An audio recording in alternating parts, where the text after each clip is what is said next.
Hello student, in the last lecture we discussed how to determine electrode potential. How to determine electrode potential. So with the help of SHE, standard hydrogen electrode. अब ये जो सब values हमें मिलती है reduction potential, उसका आगे करना क्या है? ठीक है, तो जो साइंटिस्ट है वो क्या करेंगे, whatever value that is obtain with the help of SHE, okay, then we have to arrange all the values with reaction in descending order. So we have one series, and that series is known as ECS. series, ECS sorry, electrochemical series, और उसका importance आज हम discuss करने वाले हैं। तो सबसे पहले ECS दो फॉर्म में हम बना सकते हैं, one in the form of oxidation, another in the form of reduction. तो अभी मैंने बताया कि IUPAC ने रिडक्शन पोटेंशियल को स्टैंडर्डाइज किया है, तो पूरी जो ECS बनेगी वो रिडक्शन के बेस पे बनेगी। तो सबसे पहले पूरा ECS आपको याद नहीं रखना है, फिर भी जो इंपॉर्टेंट है वो मैं आपको बता रहा हूं, इतना तो आपको पता होना ही चाहिए। ओके,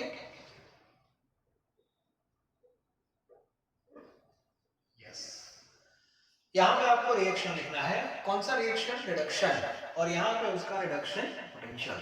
तो सबसे पहले हम स्टार्ट करेंगे हमारा बेस क्या था? SHE, standard hydrogen electrode, in which H plus undergoes reduction. For example, 2H plus gain 2 more electron and convert into H2 gas.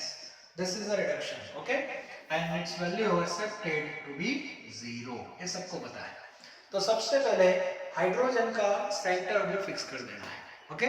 ये पूरी जो सीरीज बनेगी वो रिडक्शन के बेस पे होगी और रिडक्शन पोटेंशियल होगा, और हमें कंपैरिजन करनी है कैसे, वो आयन के साथ। ओके, चलो वापस आते हैं मंडे हमने SiC के साथ जिंक को कनेक्ट किया था, आपको पता है, और वहां पे H प्लस जो था उसका रिडक्शन हुआ था, मतलब ये रिएक्शन हुआ था कंपेयर टू Zn2 प्लस, और जिंक का रिडक्शन पोटेंशियल नेगेटिव आया था, सबको पता है, -0.76। तो जो नेगेटिव वैल्यू है वो 0 से नीचे आएगी। तो यहाँ पे बीच में 2-3 और रिएक्शन आएंगे, तो उसको छोड़ दो अभी। तो Zn2 plus gain 2 mole electron and convert into Zn solid, और यहाँ पे जो वैल्यू थी दैट इज -0.76 वोल्ट। ठीक है, इसके बाद ट्यूसडे हमने हाइड्रोजन के साथ कॉपर को कनेक्ट किया था, और वहां पे कॉपर का रिडक्शन पोटेंशियल पॉजिटिव था, +0.34, तो वैल्यू ऊपर रहेगी, और रिएक्शन कौन सा होगा? Cu2 plus 2 electron is equal to Cu solid, और यहाँ पे वैल्यू थी +0.34 वोल्ट। ओके, इतना हमने वर्कआउट किया हुआ है। अब इससे इतना तो पता चल गया, इन दोनों का जो कॉम्बिनेशन था सॉल्यूशन में, याद है ना, राइट हैंड साइड में वो एसिडिक सॉल्यूशन था, इसमें जिंक सल्फेट का सॉल्यूशन था, दोनों की टेंडेंसी इलेक्ट्रॉन गेन करने की तो होती है, लेकिन रिडक्शन पोटेंशियल है ज्यादा है, तो ये रिएक्शन होगा, मतलब H+ का ये रिएक्शन होगा, और इसका उल्टा होगा, उल्टा मतलब ऑक्सीडेशन होगा। दोनों गेन कैसे करेंगे? ये गेन कर रहा है, इसका मतलब क्या होगा? ए कॉम्बिनेशन वाला लूज करेगा, तो उसमें उल्टा रिएक्शन होगा, Zn gives Zn2 plus 2 electron, that is oxidation, और ये हो जाएगा रिडक्शन। इन दोनों का जब कॉम्बिनेशन हुआ था तो ए रिडक्शन हुआ था, ए मेन हुआ था, तो इसका उल्टा हो जाएगा, that is H2 undergoes oxidation. तो ये आपको क्लियर होना चाहिए। ओके, एक सीरीज हम बना रहे हैं वैल्यू के बेस पे, तो बीच बीच में दूसरे एलिमेंट्स भी आ सकते हैं। अब इस बेस पे केमिस्ट्री की जितने भी इलेक्ट्रोड थे सबको 1 बाय 1 SiC के साथ कनेक्ट किया, और उसकी वैल्यू को आइडेंटिफाई किया, और पता चला कि सबसे टॉप पे कौन है। तो सबसे हाईएस्ट वैल्यू जो है दैट इज +2.8 0.87 वोल्ट पॉजिटिव, और ये वैल्यू किसकी है, फ्लोरीन की है। F2 plus 2 electron gives 2F minus, और हमें सबको पता है फ्लोरीन की जो इलेक्ट्रोनेगेटिविटी है दैट इज मैक्सिमम, वो भी आप यहाँ पे सेट कर सकते हो, मतलब फ्लोरीन F2 फॉर्म में होता है, यस F2। तो F2 की इलेक्ट्रॉन गेन करने की टेंडेंसी सबसे ज्यादा है compare to this all. Left side देखना, हाँ ओके। तो फ्लोरीन सबसे ऊपर है, और सबसे कम वैल्यू जो आ रही है वो -3.05 वोल्ट, और ये लिथियम आयन की वैल्यू है, मतलब Li plus electron gives Li solid. और बीच में और बहुत कुछ रिएक्शन आप लिख सकते हो, टेक्स्ट बुक में पूरी वैल्यू दी है, लेकिन आपको इतनी वैल्यू पता होनी चाहिए जिससे आपका जो कॉन्सेप्ट है वो ज्यादा क्लियर होगा। ओके, टेक्स्ट बुक में पूरी ECS आपको दी है विद रिएक्शन रिडक्शन। तो रिडक्शन के बेस पे हम जब पढ़ते थे तो ये पूरा ECS ऑक्सीडेशन के बेस पे था, तो सारी वैल्यूज थी उल्टी थी, ये नीचे ये ऊपर आ गई थी, और इसका उल्टा लिखा था, और कुछ नहीं। ओके, टेंडेंसी आप जो भी लो लेकिन सेम लेनी पड़ेगी, हाँ तभी आप कंपेयर कर सकते हो। बात समझ आ रही है? तो ये जितने भी टेंडेंसी वो रिडक्शन की टेंडेंसी है, तो इसको बोलते हैं ECS। अब जैसे केमिस्ट्री में पीरियोडिक टेबल होता है, पीरियोडिक टेबल, और उसका आप यूज करते हो व्हेनेवर रिक्वायर्ड, तो यहाँ भी ECS फिक्स है, तो आपके टेक्स्ट बुक में पूरा एक टेबल दिया है। अब इसके बेस पे आपको कौन कौन सी इंफॉर्मेशन मिल सकती है वो भी हम बोल सकते हैं one by one, and that is importance. तो डिस्कस हम कर लेते हैं, मटेरियल जो मैंने दिया है उसमें सारे पॉइंट्स है। ओके, तो वन बाय वन मैं आपको बताऊं, that is importance.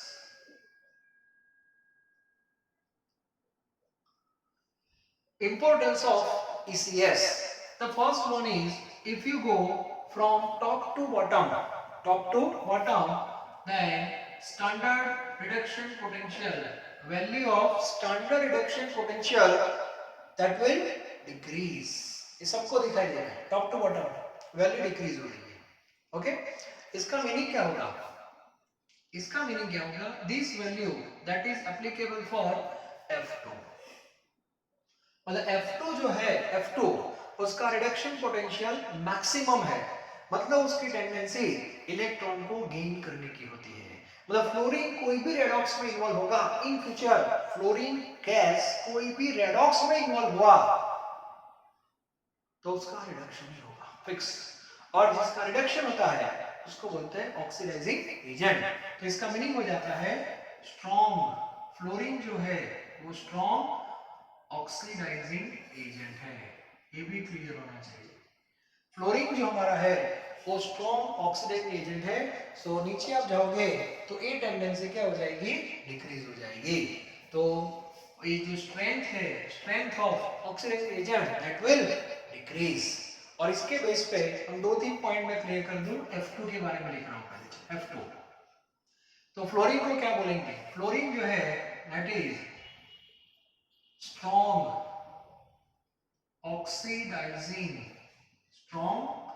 oxidizing agent, fluorine, इसको पकड़ना है, ये रिएक्टेंट है, ठीक है। चलो मुझे बताओ इसके बाद कौन आ रहा है नीचे, Cu2+। तो Cu2+ की जो स्ट्रेंथ होगी वो F2 से कम होगी कि नहीं, इसके बाद A+ की इससे भी कम होगी, Zn2+ की इससे भी कम होगी, तो सबसे लास्ट में कौन है, Li+। तो इसका मीनिंग हुआ Li+, यस, Li+ को हम क्या बोलेंगे, Li+ जो है that is weak oxidizing agent. Clear हो गया, मतलब ये जो हमारा रिएक्शन है उसमें जो रिएक्टेंट के बेस पे पूरा पिक्चर क्लियर हो गया। तो आपके पास ये इंफॉर्मेशन है तो बोल सकते हो इन दोनों में स्ट्रॉन्ग कौन, F2, इन दोनों में स्ट्रॉन्ग Cu2+, इन दोनों में SS, तो सबसे वीक हो जाएगा। ओके, चलो अब इसकी इफेक्ट राइट हैंड साइड पे आ रही है। अब मुझे बताओ ये वीक है तो सामने वाला स्ट्रॉन्ग होगा, किस बेस पे, ये वीक ऑक्सीडाइजिंग है, मतलब ये क्या होगा, स्ट्रॉन्ग रिड्यूसिंग। तो नीचे उसका उल्टा लिख रहा हूं, Li सॉलिड, तो तो एलाइस वाले को हम क्या बोलेंगे, स्ट्रॉन्ग रिड्यूसिंग एजेंट। ये भी क्लियर होना चाहिए, ठीक है। तो ए वीक हो गया था, ए वीक कौन सा हो गया था, ऑक्सीडाइजिंग हो गया था। ASO है, ऐसे याद रखो, F2SO strong oxidizing, AWO weak oxidizing, strong reducing SR। अब ऊपर जाओ तो ये क्या हो जाएगा, वीक हो जाएगा, yes, F minus that is week reducing agent. ये क्लियर होना चाहिए, ओके। तो ये चार जो पॉइंट है ना, ये दो रिएक्शन, एक फ्लोरीन वाला आप याद रख लेना और एक लिथियम वाला, बस। और इससे बेस पे कोई भी क्वेश्चन जब आता है एग्जाम में तो कंफ्यूज होने की जरूरत नहीं है, आप इस फॉर्म में लिख देना, बस एक बॉक्स बना देना, ओके। दो रिएक्शन लिख देना, मतलब ऐसे दो रिएक्शन ऐसे लिख देना, वैल्यू के साथ, यहाँ पे प्लस जो भी वैल्यू है, मतलब डिक्रीजिंग ऑर्डर में। ए वाला क्या हो गया, स्ट्रॉन्ग ऑक्सीडाइजिंग, ए वाला weak oxidizing, A strong reducing और ए वीक रिड्यूसिंग, ओके। इसको बोलते हैं SOWOSRWR। क्लियर, एक कॉन्सेप्ट आपका क्लियर होना चाहिए। बाद में थोड़ी बात करते हैं हेलोजन। हमें पता है कि हेलोजन में सबसे ज्यादा रिड्यूसिंग एजेंट तो वही है, मतलब सॉरी ऑक्सीडाइजिंग एजेंट। तो यहाँ पे लिख रहा हूं मैं oxidising agent, oxidising.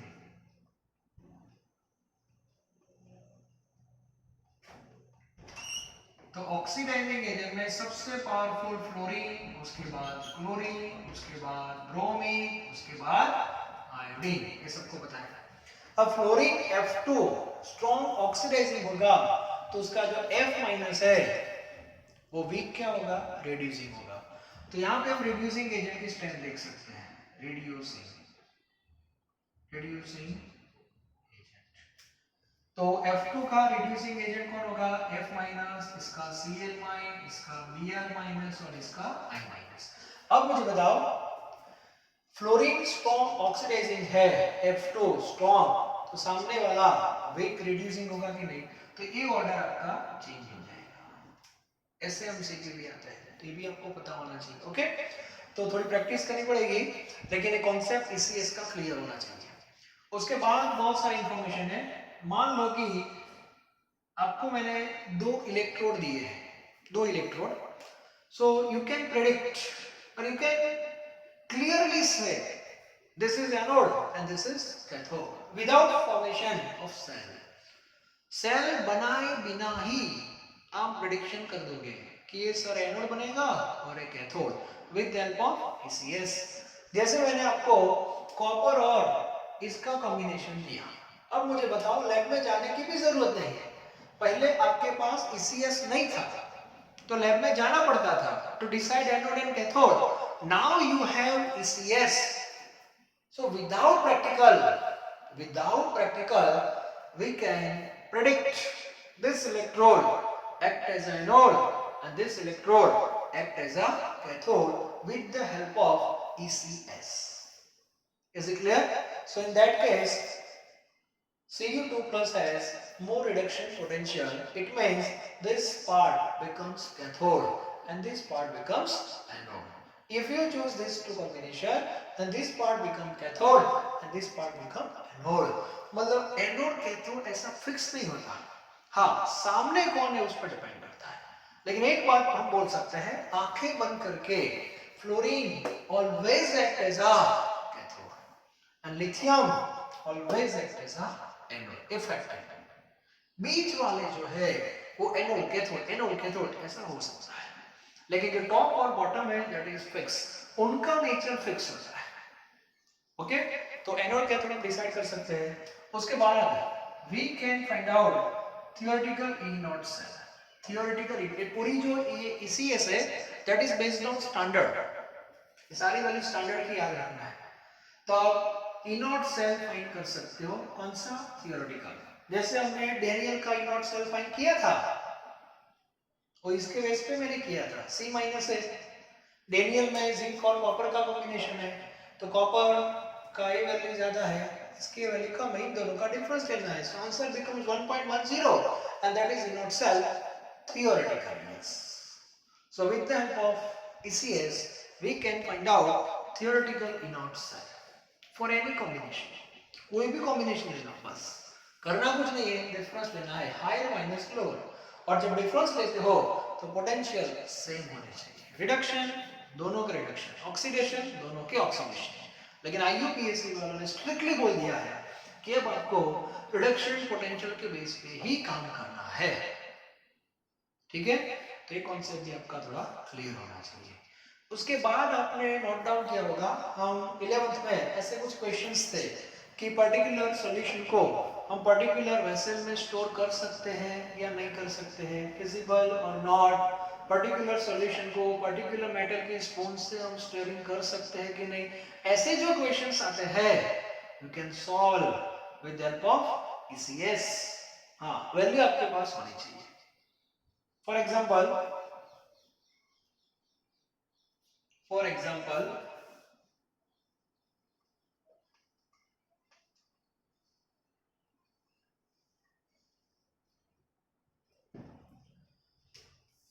Zinc copper का कॉम्बिनेशन सबको पता है, फिर से एक बार रिवाइज कर लेते हैं। चलो, ये वेसल है that is made up of zinc, okay, और सॉल्यूशन है कॉपर सल्फेट का, it means Cu2+ and SO4-2। अब क्वेश्चन क्या था, can we store solution of CuSO4 in zinc vessel, yes और नो, ओके। तो तब हमें पता नहीं था, अब हमारे पास वैल्यू आ गई है रिडक्शन वाली वैल्यू। एग्जाम में ऑक्सीडेशन भी आपको दे सकते हैं कंफ्यूज करने के लिए, लेकिन आपको उसको कन्वर्ट कर देना है किसमें, रिडक्शन में। तो अभी ये दोनों वैल्यू देखो रिडक्शन की है, ये कहां से आई, ईसीएस सीरीज से, जिससे पता चल जाएगा कि ये वैल्यू पॉजिटिव है और ये नेगेटिव है, मतलब Cu2+ की टेंडेंसी Zn2+ से ज्यादा है। तो टारगेट में किसको लेना होता है, Cu2+ को। तो Cu2+ का पावर बहुत ज्यादा है टू गेन इलेक्ट्रॉन, तो Cu2+ Zn को कन्विंस कर लेगा कि भाई तुम्हें इलेक्ट्रॉन मुझे देने ही है एनी हाउ, और इसमें ऐसा ही होगा, और Zn है वो इलेक्ट्रॉन देगा, तो Zn का क्या होगा, ऑक्सीडेशन, और इसका होगा रिडक्शन। जिसका रिडक्शन पोटेंशियल कम होता है दैट अंडरगोज ऑक्सीडेशन, और जिसका रिडक्शन पोटेंशियल ज्यादा होगा दैट अंडरगोज रिडक्शन। तो इसमें क्या होगा, टारगेट यहां से स्टार्ट होगा Cu2+, तो Cu2+ इलेक्ट्रॉन गेन करेगा and finally redox will occur, और रेडॉक्स हो जाएगा, it means type of solution that will change, so it is not beneficial to store solution of copper sulphate in zinc vessel, okay. इसको हम उल्टा कर देते हैं, वेसल कॉपर की है और ये Zn2+, चलो तो टारगेट में इसको लेना है, तो Zn2+ का पोटेंशियल इससे देखो कम है, it means Zn2+ can not gain electron, gain नहीं कर सकता, finish. So no redox occur, solution as it is, no change, it means we can store this solution into this vessel। तो इस टाइप के क्वेश्चंस आप आराम से solve कर सकते हो, तो उसको ऐसे सॉल्व करना है with help of reduction potential. बहुत सारे क्वेश्चन आएंगे इंटरेस्टिंग, लेकिन आपका जो कॉन्सेप्ट है ईसीएस का वो बहुत क्लियर होना चाहिए, वो मैं आपको बोल दूं, ईसीएस का कॉन्सेप्ट परफेक्ट होना चाहिए, बस इसके बेस पे आप नंबर ऑफ क्वेश्चन सॉल्व करते हो, एमसीक्यू भी हम सॉल्व करेंगे, देखना, ओके। तो आज का मेरा जो वर्क था, मेन ईसीएस क्या है वो बताना था, और सबको ईसीएस का नॉलेज परफेक्ट होना चाहिए, रिएक्शन वैल्यू के साथ किसको कौन सा एजेंट बोलना है, कौन स्ट्रॉन्ग है कौन वीक है वो क्लियर होना चाहिए, रिएक्शन को कैसे पढ़ना है, ये जो वैल्यू होती है that is applicable for reactant, इसके बेस पे एप्लीकेबल है, इसके बेस पे नहीं है।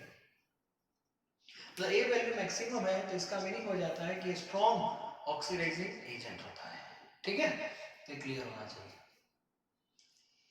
अब जो मैं बात करने जा रहा हूँ, कुछ क्वेश्चंस है जो मैं होमवर्क में आपको दे रहा हूँ, जैसे वो इंटेक्स आप ट्राई करना, ईसीएस के बारे में अब आपने नॉलेज ले लिया है, तो इंटेक्स क्वेश्चन जो है उसमें 3.1 होगा, 3.2 और 3.3, और दूसरा एक्सरसाइज ये भी आप ट्राई करना, ये कंपलसरी नहीं है 3.1 और 3.2, फिर भी मैंने ECS आपको बताया है तो इसके बेस पे आप इतने क्वेश्चन सॉल्व कर सकते हो, ट्राई करना।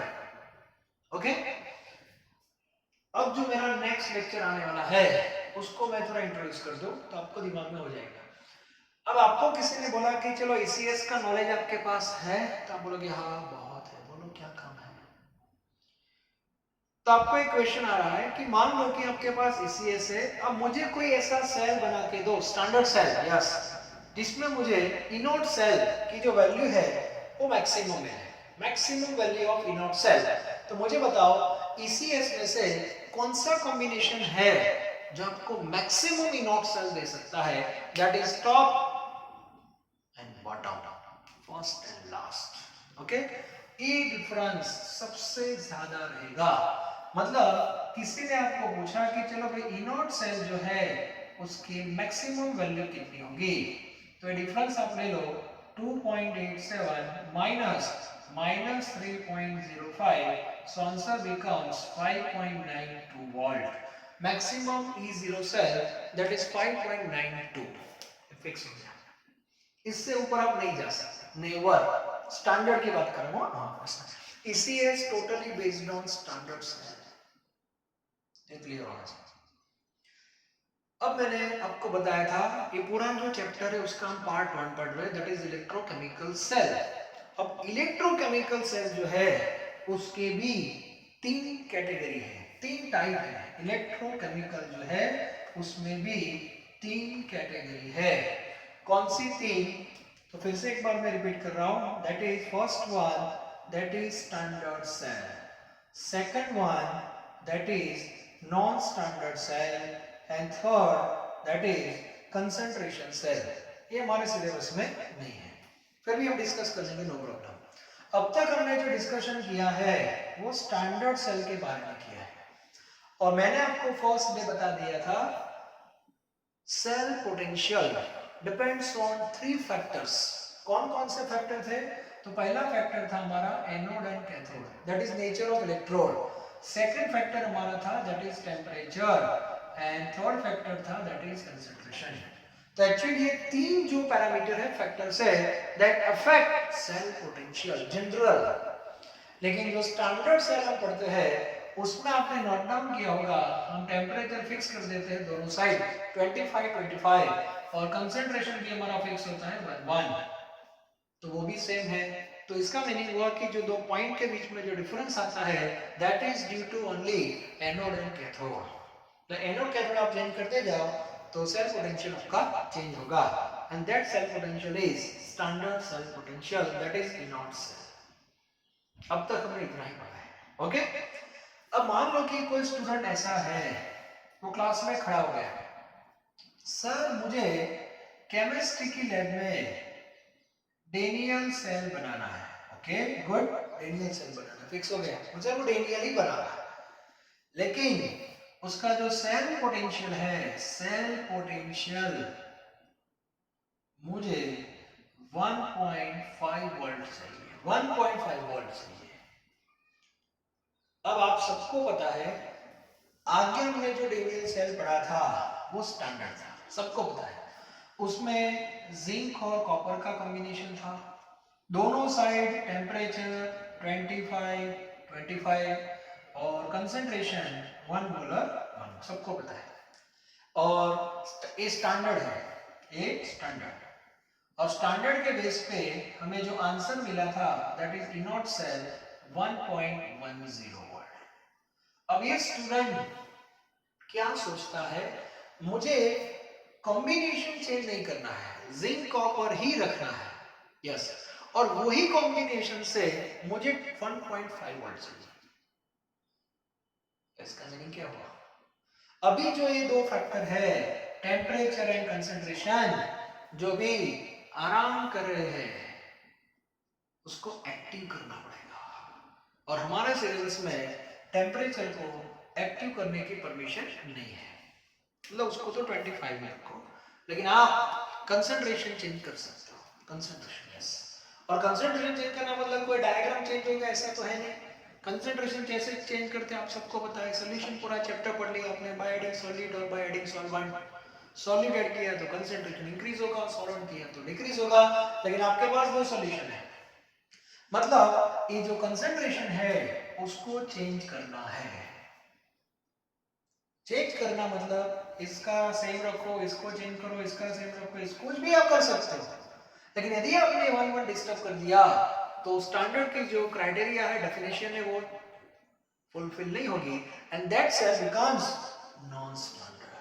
और नॉन स्टैंडर्ड का जो सेल पोटेंशियल है दैट इज E/L, मतलब वो नॉट था वो निकल जाएगा, जीरो निकल जाएगा, ठीक है।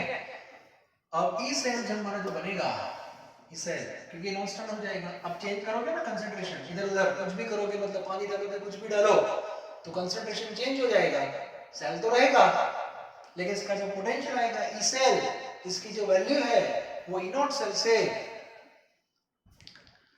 ज्यादा भी आ सकती है, कम भी आ सकती है, दोनों ऑप्शन है।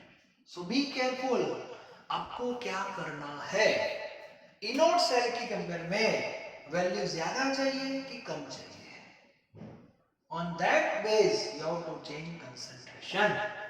तो आप बोलोगे सर ये सब हमें कैसा पता चलेगा, आपको कुछ पता नहीं चलेगा, और उसके लिए एक साइंटिस्ट है जिसका नेम है नर्स्ट, नाम तो सबने सुना ही है, okay, third law of thermodynamics, Nernst, और उसने एक बेस फॉर्मूला दी है सेल पोटेंशियल फाइंड करने की।